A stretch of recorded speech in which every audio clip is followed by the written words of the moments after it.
College of technology এর পক্ষ থেকে সকলকে জানাই আন্তরিক সালাম ও শুভেচ্ছা।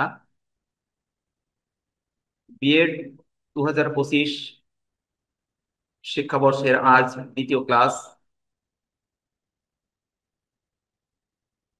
এই ক্লাসে আমরা মাধ্যমিক শিক্ষা আবশ্যিক বিষয় এর একটি, অর্থাৎ 4টি আবশ্যিক বিষয়ে প্রথম সেমিস্টারে আপনাদের পরীক্ষা দিতে হবে।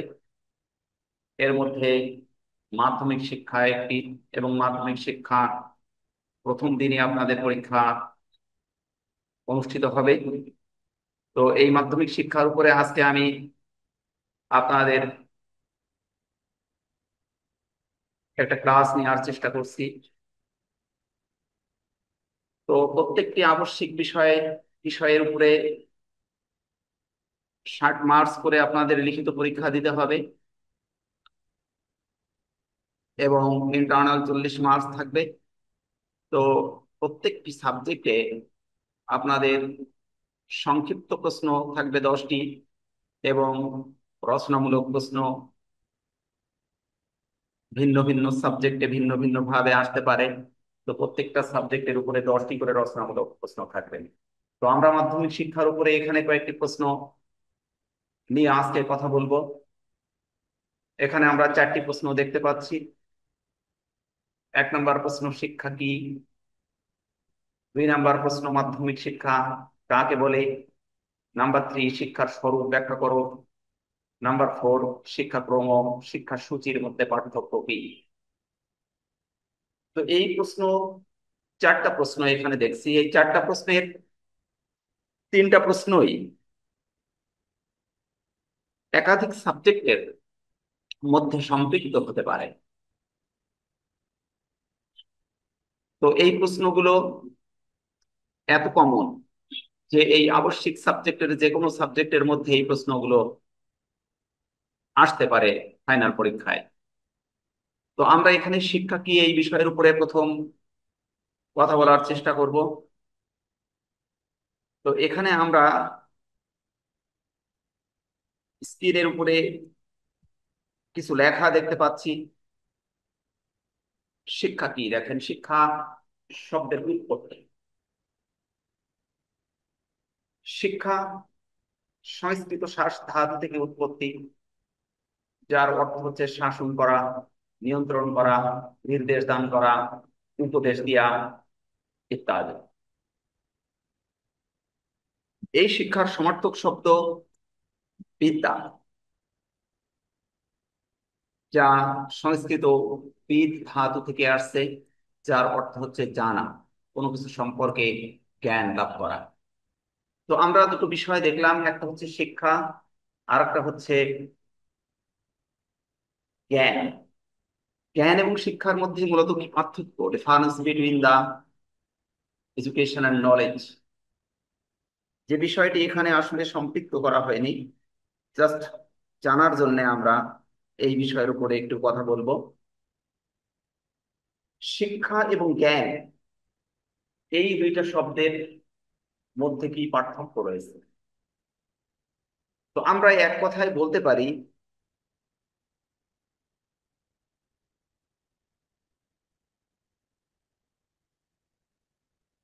শিক্ষা হচ্ছে যা অর্জনের মাধ্যমে মানুষ ইতিবাচক সিদ্ধান্ত গ্রহণ গ্রহণ করতে পারে, কোনো বিষয়ের উপরে ইতিবাচক সিদ্ধান্ত গ্রহণ করতে পারে, এরকম একটি শক্তি, যার নাম হচ্ছে শিক্ষা। এবং শিক্ষার ভিতরে অন্তর্ভুক্ত থাকবে সকল ইতিবাচক বিষয়গুলো, কিন্তু জ্ঞানের ভিতরে সম্পৃক্ত থাকবে ইতিবাচক এবং নেতিবাচক উভয় বিষয়। যেমন কোনো ব্যক্তি যদি চুরি শেখে, তাহলে এই চুরিটা চোরের জন্য উপকার হলেও যার সম্পদ চুরি করা হবে তার জন্য এটা ক্ষতিকর। সঙ্গত কারণে এটাকে শিক্ষা বলা যাবে না। আবার যদি কোনো ব্যক্তি এমন জ্ঞান আহরণ করে, যে জ্ঞান তার জন্যে এবং অন্যান্য সৃষ্ট জীবের জন্য উপকারী, তাহলে সেটাকে আমরা শিক্ষা বলবো। তো এই দৃষ্টিকোণ থেকে আমরা যদি এভাবে বিষয়টিকে বলি যে সকল শিক্ষাই জ্ঞান, কিন্তু সকল জ্ঞান শিক্ষা নয়, আমরা কি বলবো? সকল শিক্ষাই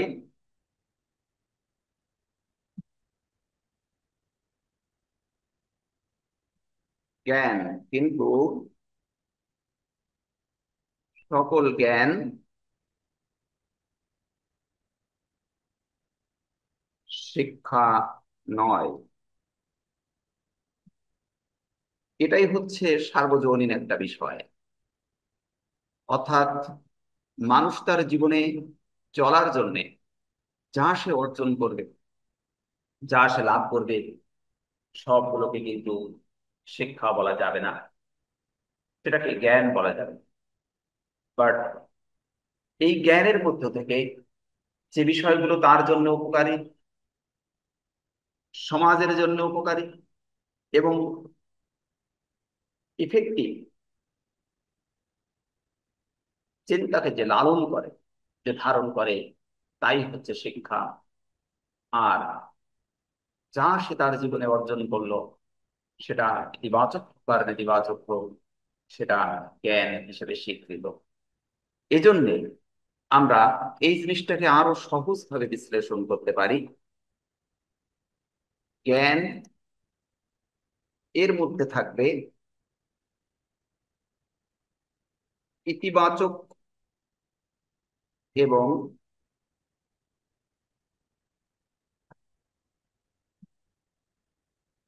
ইতিবাচক এবং নেতিবাচক বিষয়।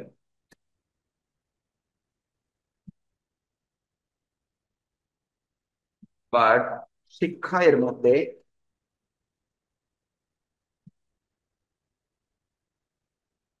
শিক্ষা এর মধ্যে থাকবে শুধুমাত্র ইতিবাচক বিষয়। তো এভাবে যদি আমরা এটাকে সংজ্ঞায়িত করি, জ্ঞান এবং শিক্ষার ভিতরে পার্থক্য, যে জ্ঞানের মধ্যে থাকছে কি জিনিস? ইতিবাচক এবং নেতিবাচক। বাট শিক্ষার ভিতরে শুধুমাত্র ইতিবাচক বিষয় থাকবে, যা ব্যক্তি সমাজ এবং সভ্যতার জন্য উপকারী, সেটা হচ্ছে শিক্ষা। আর যা অর্জন করে সে সিদ্ধান্ত নেবে যে সে কি করবে, এই বিষয়টা হচ্ছে মূলত জ্ঞান। অ- অতএব আমরা বলতে পারি জ্ঞানের উপরে ভিত্তি করেই শিক্ষা সূচিত হয়। তো যাক, আমরা বাংলা বিশ্লেষণটা এখানে দেখলাম শিক্ষার। এখন আমরা দেখব ইংরেজি বিশ্লেষণ। ইংরেজিতে আমরা শিক্ষাকে এডুকেশন বলি। এডুকেশন অর্থ হচ্ছে শিক্ষা। এই ইংরেজি শব্দগুলো আমাদের জানা মতে প্রায় অধিকাংশ ইংরেজি ওয়ার্ডগুলো ল্যাটিন ওয়ার্ড থেকে উৎপত্তি হয়েছে। যেমনি বাংলাগুলো উৎপত্তি হয়েছে সব, অধিকাংশ শব্দগুলো আসছে সংস্কৃত শব্দ থেকে। অনুরূপভাবে ইংরেজি শব্দগুলো সব এসেছে অধিকাংশই ল্যাটিন ওয়ার্ড থেকে, ল্যাটিন শব্দ থেকে। তো এখানে এডুকেশন যে শব্দটা রয়েছে, এডুকেশন শব্দটা আসলে এখানে আসছে তিনটা ল্যাটিন ওয়ার্ড থেকে। এডুকেশন শব্দটা আসছে তিনটি ল্যাটিন ওয়ার্ড। নাম্বার ওয়ান হচ্ছে এডুকেয়ার। এখানে যেটা দেখতে পাচ্ছি এডুকেয়ার, যার অর্থ টু ব্রিং আপ, লালন পালন করা, কাল্টিভেট, এভাবেও এর অর্থটা বলা যেতে পারে। বা নৌরিশ, এভাবে এর অর্থটা বলা যেতে পারে, লালন পালন করা।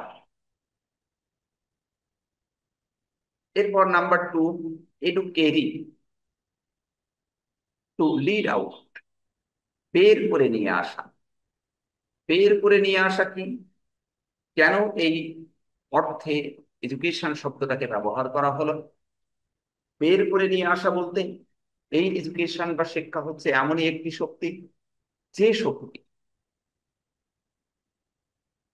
ব্যক্তির ভিতর থেকে সুপ্ত প্রতিভাকে ইতিবাচক তথ্যের উপরে ভিত্তি করে বের করে নিয়ে এসে সমাজ এবং সভ্যতার জন্য কাজে লাগাতে সহায়তা করে এমনই একটি শক্তি। সো এই কারণে এডুকেরি এই ওয়ার্ড থেকেও এডুকেশন শব্দের উৎপত্তি হয়েছে। নাম্বার 3, এডুকেটাম। এই এডুকেটাম যে শব্দটি ল্যাটিন শব্দ, যে শব্দ বা যে ওয়ার্ডের অর্থ হচ্ছে, এই এডুকেটাম যে শব্দের অর্থ হচ্ছে teaching and learning. Teaching and learning, শিখন বা শিক্ষাদান কার্যক্রম। তো যে তিনটা ওয়ার্ড আমরা দেখলাম, এডুকেয়ার, এডুকেরি এবং এডুকেটাম, উৎপত্তিগত দিক যদি আমরা বিশ্লেষণ করি তাহলে দেখব এই তিনটি ওয়ার্ডের যে কোনো একটি ওয়ার্ডকে কেন্দ্র করে, যে কোনো একটি ওয়ার্ডের উপরে ভিত্তি করে আমরা যদি এডুকেশন শব্দটাকে গ্রহণ করি, তো অর্থগত দিক দিয়ে তেমন কোনো পার্থক্য পরিলক্ষিত হবে না। বাট আমরা নাম্বার 3 যেটাকে সিলেক্ট করে রেখেছি, এডুকেটাম, এই শব্দটাকে যদি আমরা উৎপত্তিগত দিক দিয়ে নাম্বার 1-এ গ্রহণ করার চেষ্টা করি, তাহলে সরাসরি এডুকেশন শব্দটা, এডুকেটাম, এই ওয়ার্ডের উপরে ভিত্তি করে রচিত হলে বা গ্রহণ করলে সেটা অধিক যুক্তিসঙ্গত বলে মনে হবে। তো এডুকেটাম এর অর্থ হচ্ছে শিখন বা শিক্ষাদান কার্যক্রম। তো এডুকেশন শব্দটা এই এডুকেটাম এই শব্দের উপরে ভিত্তি করে রচিত হলে অধিক গ্রহণযোগ্য বা কাঙ্ক্ষিত বলে মনে হবে। তো অনুরূপ ভাবে আমরা যদি এটিকে আরবিতে নিয়ে যাই, আমরা দেখলাম বাংলা যেটি শ্বাস ধাতু থেকে উৎপত্তি, ইংরেজিতে এখানে যেটা দেখলাম তিনটে ল্যাটিন ওয়ার্ড, এডুকেয়ার, 1 নম্বর হচ্ছে এডুকেয়ার, 2 নম্বরে এডুকেরি এবং 3 নম্বরে হচ্ছে এডুকেটাম। এই তিনটা ল্যাটিন ওয়ার্ডের উপরে ভিত্তি করেই রচিত হয়েছে। যদি আমরা আরবি দিকে, আরবি ভাষার আলোকে এটাকে বিশ্লেষণ করার চেষ্টা করি, তাহলে দেখব এলম শব্দ দিয়ে এটাকে বিশ্লেষণ করা হয়েছে। মহাগ্রন্থ আল কোরআনে এই শিক্ষা শব্দটা কি এলম শব্দ দিয়ে বিশ্লেষণ করা হয়েছে, যার অর্থ কিন্তু এখানে শিক্ষা নয়, জ্ঞান। যার অর্থ হচ্ছে জ্ঞান। এলম আরবি শব্দ, যার অর্থ হচ্ছে জ্ঞান। মহাগ্রন্থ আল কোরআন সহ ইসলামের অনেক বইয়ের মধ্যে এই শব্দটিকে, শিক্ষা শব্দটিকে এলম শব্দ দিয়ে বিশ্লেষণ করা হয়েছে। এই জন্যে আমরা আরবি ভাষার উপরে ভিত্তি করে যদি এই শিক্ষা শব্দটাকে গ্রহণ করতে চাই, তাহলে একটি ওয়ার্ড এল দিয়ে এটাকে বিশ্লেষণ করতে হবে। কারণ আরবিতে, আরবি ভাষাভাষীদের মতে শিক্ষার মধ্যে প্রকৃতপক্ষে কোনো নেতিবাচক বিষয়ে সম্পৃক্ত হওয়ার কোনো সুযোগ নাই। শিক্ষার মধ্যে নেতিবাচক কোনো বিষয়ের সম্পৃক্ততার কোনো সুযোগ নেই।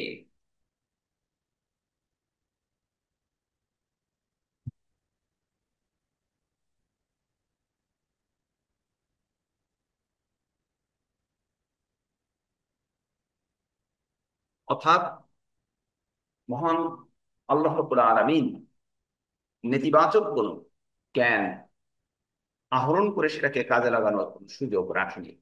এই জন্যে আরবি ভাষায় এখানে ইতিবাচক এবং নেতিবাচক কোনো জ্ঞানের সুযোগ নাই। যে জ্ঞানটি অর্জিত হবে ও জ্ঞানটাই প্রকৃতপক্ষে ইতিবাচক অর্থে গ্রহণ করতে হবে। এজন্য আরবি ভাষায় শিক্ষা শব্দটি শুধুমাত্র ইতিবাচক তথ্যের আলোকেই সংযোজিত হয়েছে। তো শিক্ষা এখানে ইতিবাচক তথ্যের আলোকে সম্পৃক্ত হওয়ার কারণ হচ্ছে এই যে যখন কোনো মানুষ কোনো বিষয়ের উপরে জ্ঞান আহরণ করবে, যদি সেটা সমাজের জন্য ক্ষতিকর হয়, তাহলে সে সেটাকে অ্যাভয়েড করবে, অর্থাৎ সেটাকে সে লালন করবে না। আর যদি সেটা ব্যক্তি তথা সমাজের জন্য উপকারী হয়, তাহলে সে সেই জ্ঞানটাকে কাজে লাগাবে। এটাই হচ্ছে ইতিবাচক ইতিবাচক তথ্যের একটা সুস্পষ্ট দৃষ্টান্ত। কারণ চুরি করা জ্ঞান সে অর্জন করতে পারে, বাট চুরি সে করবে না। মদ খাওয়া নিষিদ্ধ, এটা সে জানার সুযোগ তার রয়েছে, বাট মদ সে পান করবে না। এটাই হচ্ছে এল বা জ্ঞান। অর্থাৎ যা উপকারী, যা সমাজ এবং সভ্যতার জন্য উপযোগী, তাই সে লালন করবে। যা ব্যক্তি তথা সমাজের জন্য অনুপকারী, তা সে পরিহার করবে। এটাই হচ্ছে শিক্ষার মূল লক্ষ্য। তো আমরা যদি নিজেদের ভাষায় আমরা শিক্ষাকে সংজ্ঞায়িত করতে চাই, তাহলে বলবো শিক্ষা হচ্ছে এমনই একটি শক্তি যা ব্যক্তিকে সত্য এবং মিথ্যার ভিতরে পার্থক্য নির্মাণ করতে সহায়তা করে। তো আমরা এখানে সাধারণ অর্থে একটা শিক্ষার সংজ্ঞা দিয়েছি, যে মানুষ জন্ম থেকে মৃত্যুর পূর্ব পর্যন্ত তার জীবন পরিচালনার জন্য যে শক্তিকে কাজে লাগিয়ে নিজ স্বার্থকে হাসিল করে, তাই শিক্ষা। আপনারা আপনাদের জ্ঞানের উপরে ভিত্তি করে, আপনাদের দক্ষতার উপরে ভিত্তি করে আপনারা এই সংজ্ঞাগুলো নিজের মতো করে উপস্থাপন করবেন। কে কি লিখলো বা কে লিখেছে সেটাই লিখতে হবে এমনকি নয়। সকল লেখনীকে একত্রিত করে নিজের চিন্তন শক্তিকে কাজে লাগিয়ে তথ্য এবং তত্ত্বের আলোকে নিজের উদ্ভাবনী ক্ষমতাকে ব্যবহার করে আপনি আপনার সংজ্ঞা উপস্থাপন করবেন। যেমন আমি এখানে নিজের মতো করে একটি সংজ্ঞা দিয়েছি, যে মানুষ জন্ম থেকে মৃত্যুর পূর্ব পর্যন্ত তার জীবন পরিচালনার জন্য যে শক্তিকে কাজে লাগিয়ে নিজ স্বার্থকে হাসিল করে, তাই হচ্ছে শিক্ষা। তো এখানে বোধ হয় আর কিছু আসতে বাকি নেই। কারণ মানুষ জন্মগ্রহণ করেছে, মৃত্যু পর্যন্ত তাকে ফাইট করতে হবে এই ধরাধামে বেঁচে থাকার জন্য এবং ভালোভাবে বাঁচার জন্য।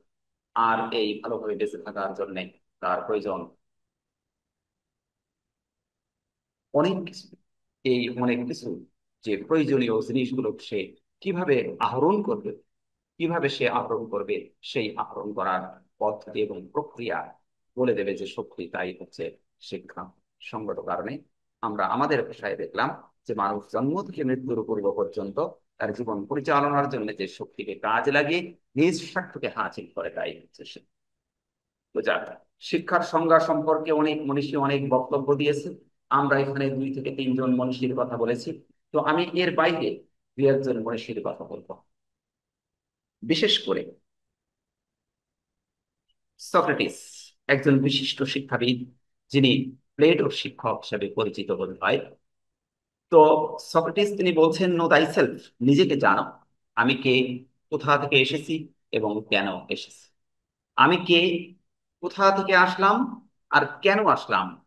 এই 3টি কোশ্চেন বা প্রশ্নের উত্তর যদি কোনো ব্যক্তি নিজের মধ্য থেকে বের করতে পারে, তাহলে সে স্বয়ং সম্পূর্ণ একজন মানুষ হিসেবে নিজেকে উপস্থাপন করতে পারবে। সো আমি কে প্রশ্নের উত্তরে আসবে, আমি মানুষ যার বাক শক্তি দেওয়া হয়েছে এবং বিবেক দেওয়া হয়েছে। বিবেককে কাজে লাগিয়ে তার বাক শক্তির মধ্য দিয়ে মাধ্যমে সে নিজেকে উপস্থাপন করবে যে আমি একজন দিস এন্ড দ্যাট, এমন মানুষ, ভালো কি খারাপ, কি চোর কি ডাকাত, এই আর কি। তো এই শক্তিটাই হচ্ছে শিক্ষা। অ্যারিস্টটল করেছে, সরি, আমরা সংজ্ঞাটা বলছি হচ্ছে কার যেন, সক্রেটিসের সংজ্ঞা সক্রেটিস করেছেন। এরপরে Aristotle, John Dewey, Martin Luther King junior, John Frederick Herbart, Swami Swami Vivekananda, এই কয়েকজনের সংজ্ঞা আমরা এখানে দিয়েছি। তো আমি প্রথমেই বলেছি যে আমি এর বাহিরে কিছু তথ্য আপনাদেরকে বলবো। যেমন আমরা আরেকজন শিক্ষাবিদের সংজ্ঞা একটু এখানে তুলে ধরার চেষ্টা করি। হোয়াইট হেড নামে একজন বিশিষ্ট শিক্ষাবিদ, তিনি বলছেন, education is the acquisition, education is the acquisition knowledge. শিক্ষা হচ্ছে একটা প্রক্রিয়া। কি প্রক্রিয়া? অ্যাকুইজিশন অফ নলেজ, অর্থাৎ অর্জনের প্রক্রিয়া। এটা হচ্ছে কি? অর্জন করার একটা প্রক্রিয়া বা পদ্ধতি মাত্র। কি অর্জন করবেন আপনি? যা আপনার জন্য উপকারী, যা আপনার জন্য উপযোগী, তাই আপনি অর্জন।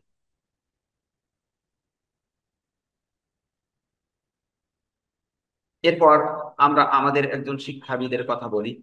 তিনি হচ্ছেন আমাদের বিশিষ্ট শিক্ষাবিদ রবীন্দ্রনাথ ঠাকুর সহ অসংখ্য শিক্ষাবিদগণ, তারা তাদের নিজস্ব চিন্তন শক্তির উপরে ভিত্তি করে তারা সংজ্ঞা প্রদান করেছেন। আমরা এই সমস্ত শিক্ষাবিদদের সংজ্ঞাগুলোকে দেখবো, সংজ্ঞাগুলো দেখবো এবং সেখান থেকে তথ্য নিয়ে নিজেদের মতো করে এই সংজ্ঞাগুলোকে বিশ্লেষণ করে আমরা নিজেদের মতো করে এই শিক্ষার সংজ্ঞা তুলে ধরার চেষ্টা করব। তো এরপর আমরা আসি শিক্ষার লক্ষ্য উদ্দেশ্য।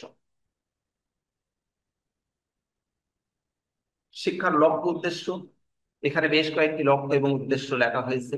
শিক্ষার জ্ঞান অর্জনমূলক লক্ষ্য উদ্দেশ্য,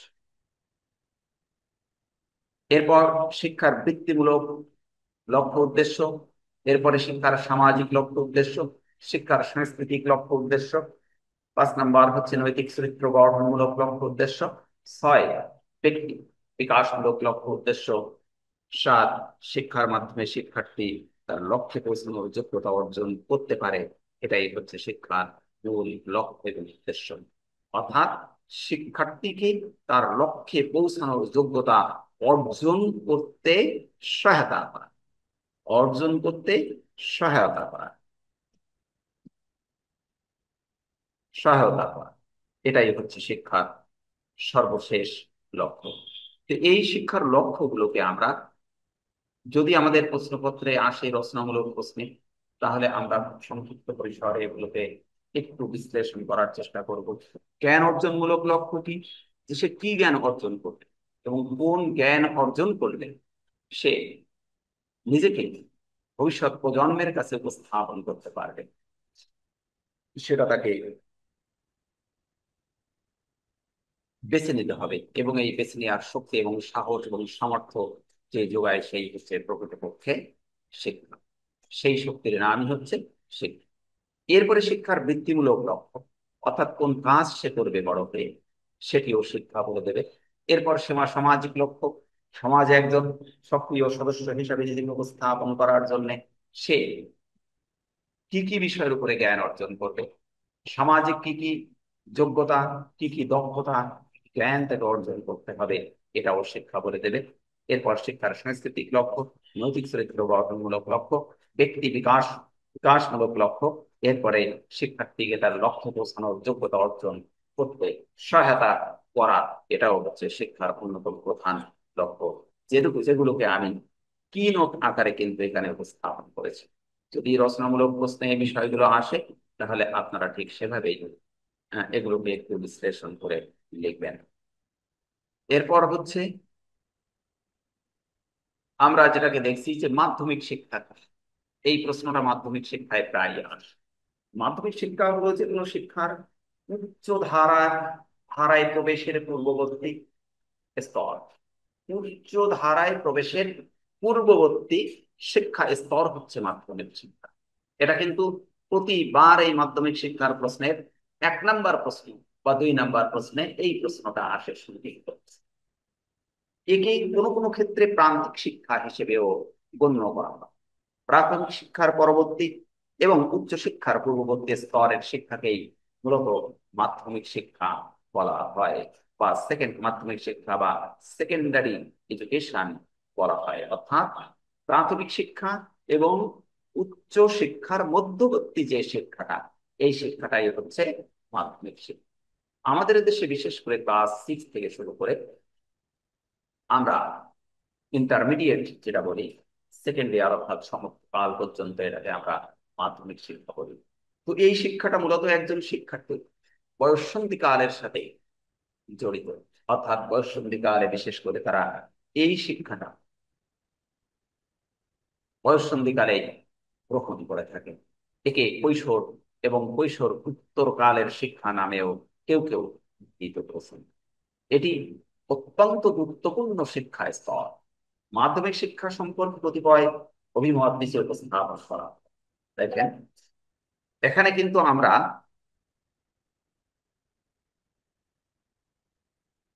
তাহলে মাধ্যমিক শিক্ষা বলতে আমরা বুঝলাম ওই শিক্ষা স্তর, যে শিক্ষা স্তরটা উচ্চ শিক্ষায় প্রবেশের পূর্বেই শেষ হয়ে যায় এবং প্রাথমিক শিক্ষা সমাপ্ত পরেই যার সূচনা হয়। এবং এই শিক্ষাটা সম্পৃক্ত প্রকৃতপক্ষে কাদের সাথে? যারা নাকি বয়ঃসন্ধিকালের ছেলে মেয়ে আছে তাদের সাথে, অর্থাৎ এই বয়সের শিক্ষার্থীরা বিশেষ করে এই শিক্ষাটা গ্রহণ করে। 13 থেকে 19 বা কোন পর্যন্ত বিশেষ করে এই শিক্ষাটা চলতে থাকে একজন শিক্ষার্থীর জীবনে। তো এখানে আমরা মাধ্যমিক শিক্ষা সম্পর্কে আমরা দুইটা অভিমত দিয়েছি। একটা হচ্ছে 1974 সালে বাংলাদেশ শিক্ষা কমিশন 1974 সালে বলছে যে বাংলাদেশের শিক্ষা ব্যবস্থার মধ্যে প্রাথমিক শিক্ষার পরবর্তী এবং উচ্চ শিক্ষার পূর্ববর্তী শিক্ষা স্তর মাধ্যমিক শিক্ষা নামে অভিহিত। তো আমরা যে কথাটা বলেছি আসলে সেটাই এখানে লেখা আছে। এটা 1974 সালের যে শিক্ষা কমিশন, বাংলাদেশ শিক্ষা কমিশন হয়েছিল, সেখানে এই তথ্যটা তুলে ধরা হয়েছে এখানে। ঠিক 2010 সালের যে শিক্ষানীতি, জাতীয় শিক্ষানীতি এখানে হয়েছিল, সেই শিক্ষানীতিতেও বলা হচ্ছে নতুন ও পরিমার্জিত রূপে নবম হতে দ্বাদশ শ্রেণী পর্যন্ত বিস্তৃত শিক্ষাক্রমের অধ্যয়ন স্তর এই হলো মাধ্যমিক শিক্ষা, জাতীয় শিক্ষানীতি 2010। আমাদের যে 1974 বলা হয়েছে প্রাথমিক শিক্ষার পরে এবং উচ্চ শিক্ষার পূর্বে এই যে স্তরটা রয়েছে এটা মাধ্যমিক শিক্ষা। বাট 2010 সালের যে জাতীয় শিক্ষানীতি সেখানে বলা হচ্ছে নবম হতে দ্বাদশ শ্রেণী পর্যন্ত বিস্তৃত শিক্ষাক্রমের অধ্যয়ন স্তর কি হলো মাধ্যমিক শিক্ষা হিসাবে স্বীকৃত। তো আমরা এই দুইটার সংজ্ঞা দুইভাবে এখানে উপস্থাপন করার চেষ্টা করব। মূলত আমরা যে বিষয়টা এখানে জানবো বা জানার চেষ্টা করব সেটি হচ্ছে যে উচ্চ শিক্ষায় প্রবেশের পূর্বে এবং প্রাথমিক শিক্ষা সমাপ্তর পরবর্তী এই মধ্যবর্তী যে স্তরের শিক্ষাটা, এটাই হচ্ছে প্রকৃতপক্ষে কি শিক্ষা? মাধ্যমিক শিক্ষা। তো এখানে আমরা বলেছি যে পরিশেষে বলা যায় মাধ্যমিক শিক্ষা এমনই এক স্তরের শিক্ষা ব্যবস্থা যেখানে কিছু ব্যতিক্রম ছাড়া বয়ঃসন্ধিকালের সকল শিক্ষার্থী অধ্যয়ন করতে পারে। বয়ঃসন্ধিকালের সকল শিক্ষার্থী অধ্যয়ন করতে পারে, অধ্যয়ন করে। এই শিক্ষা স্তরে নির্ধারিত শিক্ষাক্রম ভিত্তিক নির্ধারিত বয়স সীমার শিক্ষার্থীরা অধ্যয়ন করে, পরবর্তীতে উচ্চ শিক্ষায় গ্রহণ করে। শিক্ষার স্বরূপ, এরপরে আমাদের প্রশ্ন, যে প্রশ্নটা আপনাদের সাজেশনে আমি দিব, এই সাজেশনের মধ্যেই রয়েছে শিক্ষার স্বরূপ ব্যাখ্যা করো। তো শিক্ষার স্বরূপটা হচ্ছে, শিক্ষার স্বরূপ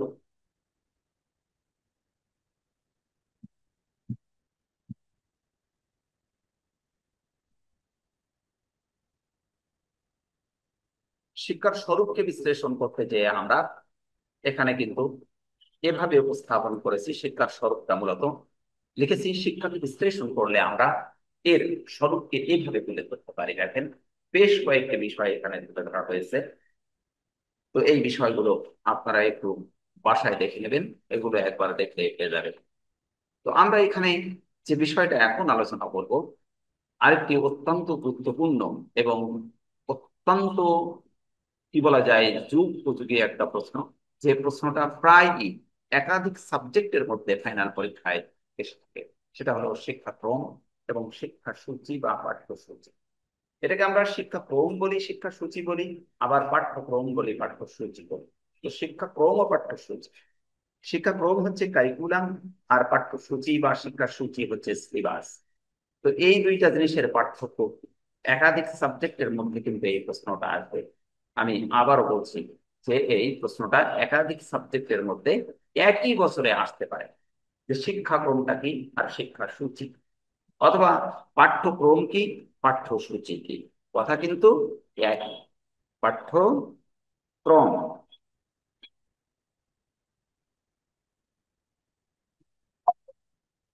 পাঠ্যক্রম অবলিক শিক্ষাক্রম, আর শিক্ষাসূচি বা পাঠ্যসূচি। তো শিক্ষাক্রম হচ্ছে ইংরেজি পরিভাষায় যেটাকে আমরা কারিকুলাম বলি, আর পাঠ্যসূচি হচ্ছে সিলেবাস। তো শিক্ষাক্রমের ইংরেজি পরিভাষাটা হচ্ছে কারিকুলাম। এটি ল্যাটিন শব্দ কুরিয়ার থেকে এসেছে, যার অর্থ কোর্স অফ স্টাডি, অর্থাৎ পাঠ্য বিষয়। আবার কেউ কেউ মনে করেন এটি ল্যাটিন শব্দ কোরিয়ার থেকে এসেছে, যার অর্থ হলো ঘোড়দৌড়ের মাঠ। শাব্দিক অর্থে যাই হোক না কেন, আবিধানিক অর্থে শিক্ষাক্রম বলতে নির্দিষ্ট লক্ষ্যে উপনীত হওয়ার জন্য পরিচালিত কোর্সকে বোঝায়। শিক্ষাক্রম হলো শিক্ষা প্রক্রিয়ার নিয়ম এবং কৌশলগুলো পূর্ব নির্ধারিত, লিখিত এবং অনুমোদিত বর্ণনা। অর্থাৎ এক কথায় শিক্ষাক্রম হচ্ছে একটা দীর্ঘমেয়াদী পরিকল্পনা, যা কোনো একটা শিক্ষা স্তরের জন্য পূর্ব থেকে নির্ধারিত হয়ে বেশ কিছুদিন যাবত এটা চলতে থাকে। অর্থাৎ এটি হচ্ছে একটা ব্যাপক ভিত্তিক প্রক্রিয়া। অন্যদিকে পাঠ্যসূচি বা শিক্ষাসূচি আমরা যেটাকে বলি, এটি হচ্ছে কোনো একটি নির্দিষ্ট শ্রেণীর কি পড়তে হবে, কতটুকু পড়তে হবে, কত দিনে সেটা পড়া সম্ভব হবে, এই শ্রেণীভিত্তিক একটা যোজনা বলা যেতে পারে এটাকে শিক্ষাসূচিকে। তো পাঠ্যক্রম একটি নির্দিষ্ট কোর্স বা বিষয়ে আস্থাপিত পুরো একাডেমিক বিষয়বস্তুর বর্ণনা করে। এটি শিক্ষাক্রম বাস্তবায়নের পরিকল্পনার অংশ হিসেবে ব্যাখ্যা করা যেতে পারে, যা একজন শিক্ষক কর্তৃক। তাহলে আমরা এই আলোচনা থেকে বুঝলাম যে পাঠ্যসূচি হচ্ছে কোনো একটা নির্দিষ্ট শ্রেণীতে বা নির্দিষ্ট ক্লাসের কি কোন বিষয়ে কতটুকু পড়তে হবে, সেটা হলো পাঠ্যসূচি। আর শিক্ষাক্রম হচ্ছে কোনো একটা স্তরে শিক্ষার্থীরা এক বছরে কতটুকু অধ্যয়ন করবে, একটা স্তরে কি কি অধ্যয়ন করবে, কি কি বিষয়ের সাথে সম্পৃক্ত থাকবে, সেই বিষয়ের একটা সম্যক ধারণা। অর্থাৎ এটা হচ্ছে, এর দুটো হচ্ছে অনেক বড় শিক্ষাক্রম, আর শিক্ষাসূচিটা হচ্ছে সংক্ষিপ্ত। এখানে আমরা শিক্ষাক্রম ও পাঠ্যসূচির মধ্যে একটা পার্থক্য তুলে ধরেছি। আপনাদের প্রশ্নে শিক্ষাক্রম এবং পাঠ্যসূচি কি এবং এর পার্থক্য, এটাই কিন্তু মূলত প্রশ্নে আসবে। তো যদি এটা সংক্ষিপ্ত প্রশ্নে আসে, তাহলে আমরা শুধুমাত্র এখানে আসতে পারে আমাদের এই প্রশ্নে শিক্ষাক্রম এবং পাঠ্যসূচির মধ্যে পার্থক্য লিখুন। আর যদি এটা ব্রড প্রশ্নে আসে, তখন এটা আসতে পারে শিক্ষাক্রম এবং পাঠ্যসূচির মধ্যে কি বুঝেন, শিক্ষাক্রম এবং পাঠ্যসূচির মধ্যে পার্থক্য বিশ্লেষণ করুন। এভাবে প্রশ্নটা আসতে পারে। তো এখানে আমরা পাঁচটি পার্থক্য দিয়েছি শিক্ষাক্রম এবং পাঠ্যসূচির মধ্যে। শিক্ষাক্রম একটি ব্যাপক ধারণা, শিক্ষাক্রমটা কি একটি ব্যাপক ধারণা, তাহলে বড় ধারণা হচ্ছে শিক্ষাক্রম। অন্যদিকে পাঠ্যসূচি শিক্ষাক্রমের একটি অংশ মাত্র। নাম্বার টু, শিক্ষাক্রম হলো একটি শিক্ষা স্তরের সকল শিক্ষণীয় বিষয়ের জ্ঞান, দক্ষতা, যোগ্যতা, মূল্যবোধ ইত্যাদি ও কর্মকাণ্ডের পূর্ণাঙ্গ রূপরেখা। অন্যদিকে পাঠ্যসূচি হলো একটি বিষয়ের, একটি পাঠ্য বিষয়ে কি কি বিষয়বস্তু শেখানো হবে তার তালিকা। নাম্বার থ্রি, শিক্ষাক্রমের লক্ষ্য শিক্ষার্থীর সামগ্রিক জীবনের বিকাশ সাধন। অন্যদিকে পাঠ্যসূচি শিক্ষার্থীর একটি বিশেষ দিকের বিকাশ সাধন। নাম্বার ফোর, শিক্ষাক্রম একটি স্তরের জন্য প্রণীত হতে পারে, অন্যদিকে পাঠ্যসূচি একটি স্তরে অন্তর্ভুক্ত প্রত্যেকটি বিষয়ের জন্য আলাদা আলাদা ভাবে প্রণয়ন করতে হয়। নাম্বার ফাইভ, সামগ্রিক বিচারে শিক্ষাক্রম একটি বৃক্ষ হলে পাঠ্যসূচি হবে ওই বৃক্ষের শাখা বা প্রশাখা। তো আমরা আজকে এই ক্লাসে কয়েকটি বিষয়ের উপরে কথা বললাম। নাম্বার ওয়ান হচ্ছে শিক্ষা কি, এই বিষয়ের উপরে আমরা শিখেছি। নাম্বার টু হচ্ছে মাধ্যমিক শিক্ষা কাকে বলে, এই বিষয়ের উপরে আলোচনা করেছি। নাম্বার থ্রি শিক্ষার স্বরূপ ব্যাখ্যা করেছি আমরা। নাম্বার ফোর শিক্ষাক্রম ও শিক্ষাসূচির মধ্যে পার্থক্য কি, এই চারটি প্রশ্নের উপরে আজকে মোটামুটি আলোচনা করার চেষ্টা করেছি। এই আলোচনার মধ্যে কোনো অসঙ্গতি মনে করে আপনাদের কাছে কোনো প্রশ্ন থাকলে এই প্রশ্নগুলো আমাকে গ্রুপে লিখে জানাবেন, অথবা আমাকে সরাসরি আমার হোয়াটসঅ্যাপে যোগাযোগ করে আমার সাথে শেয়ার করতে পারেন। তো আজকের ক্লাস এ পর্যন্তই। আগামী ক্লাসে দেখা হবে, এবং খুব সংক্ষিপ্ত পরিসরে আমরা প্রত্যেকটি সাবজেক্টের সাজেশন আপনাদের কাছে এবং সলিউশন আপনাদের কাছে পৌঁছে দেওয়ার চেষ্টা করব। আপনারা অনলাইন ক্লাস এবং অফলাইন ক্লাসে যোগদান করবেন, এবং সকলের সুস্বাস্থ্য কামনায় আজকে ক্লাস শেষ করছি। ধন্যবাদ সকলকে।